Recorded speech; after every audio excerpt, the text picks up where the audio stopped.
Welcome to Pro Tips. Please like, share and subscribe. गोरे छोड़ रहे माल वो भारी पड़ रहा है। हाँ बिल्कुल। देखिए, गोरे छोड़ रहे हैं, माल भारी पड़ रहा है और हायर लेवल्स पे हम सस्टेन नहीं कर पा रहे हैं। वही देखिए, जो 301 की ट्रैजेक्टरी की बात हुई थी, 325 इंट्राडे हाई, अगर आप देखें 280, वहीं से हम रिवर्स हो गए।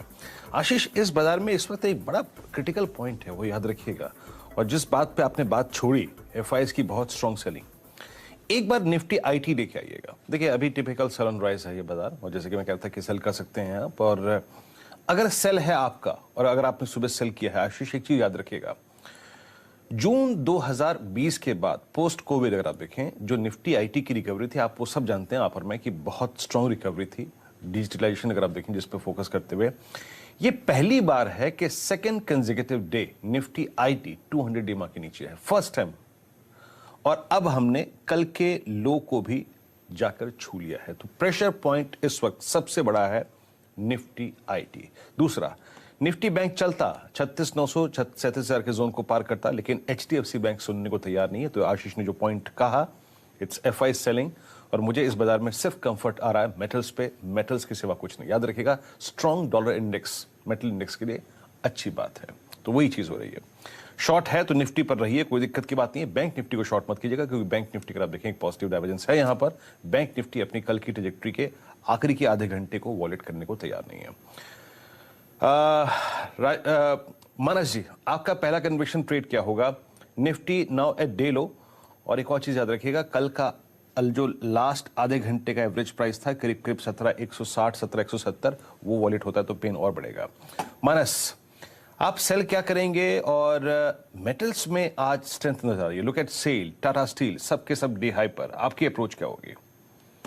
तो देखिए, सेल नहीं करेंगे इस टाइम पे, एक बाय का रिकमेंडेशन है, और जो मेटल माइनिंग है वहां पर ही स्ट्रेंथ दिखती है। तो एनएमडीसी पे खरीदारी करने की राय है। देखिए, 4-5 दिनों में करेक्शन देखने को मिला, एनएमडीसी अपने 20 डे मूविंग एवरेज के नीचे फिसला नहीं, और कल एक पुल बैक देखने को मिला, लेकिन आज तो क्लियर कट दिखता है कि bottom formation short term chart पे ऑलरेडी हो गया है। 170 के रेजिस्टेंस को स्टॉक ने ब्रीच किया है। मेरा समझना है कि एनएमडीसी में करंट लेवल्स पे खरीदारी करनी है 168 के स्टॉप लॉस के साथ, और कम से कम 176 177 के टारगेट आपको एनएमडीसी में देखने को मिल सकते हैं। नहीं, वाकई बढ़िया मूव आता हुआ, बढ़िया लॉन्ग्स बनते हुए इसी स्पेस में, इसी स्पेस से जुड़ी एलाइड एक्टिविटीज में।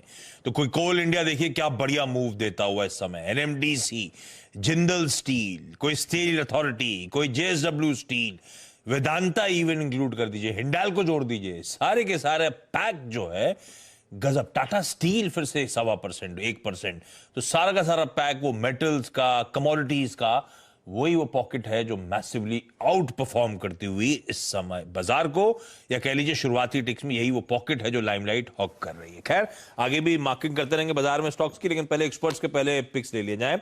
पालवे साहब, क्या रडार पे आया खुलने के बाद?